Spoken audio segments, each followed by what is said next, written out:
விஜய். மதுரை மத்தி வேட்பாளர் விஜய். மதுரை தெற்கு வேட்பாளர் விஜய். மதுரை வடக்கு வேட்பாளர் விஜய்.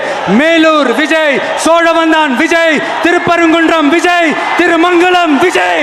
உசிலம்பட்டி விஜய். அதனாலதான் இன்னைக்கு கோயம்புத்தூர்ல இன்னொரு அறிவிப்பும் கூட கொடுக்கணும். எல்லாத்தையும் டைரக்டா எப்படி நம்ம பாலிடிக்ஸ்குள்ள கொண்டு வர போறோம். APJ Abdul Kalam centre for ethics and politics. APJ Abdul Kalam ஐயாவுடைய பேரில் கோயம்புத்தூர்ல வீத லீடர்ஸ்க்கு கீழே நாம பாலிடிக்ஸ்ல எத்திக்ஸ்க்காக ஒரு சென்டர் ஆரம்பித்து வருகின்றவங்க எல்லாமே இதுக்குள்ள ட்ரெயின் ஆகி தான் வெளியே வருவாங்க. உள்ளாட்சி தேர்தலில் நிற்கிறாங்க, they will get trained, come and stand in local body election.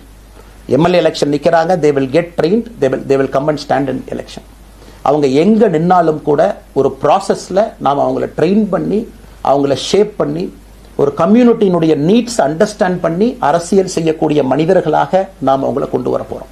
நாம் யாருக்கும் போட்டி கிடையாது. ஆளுங்கட்சி இருக்கு, நிறைய எதிர்கட்சி இருக்கு, எல்லோரும் இருக்கட்டும், சந்தோஷம்.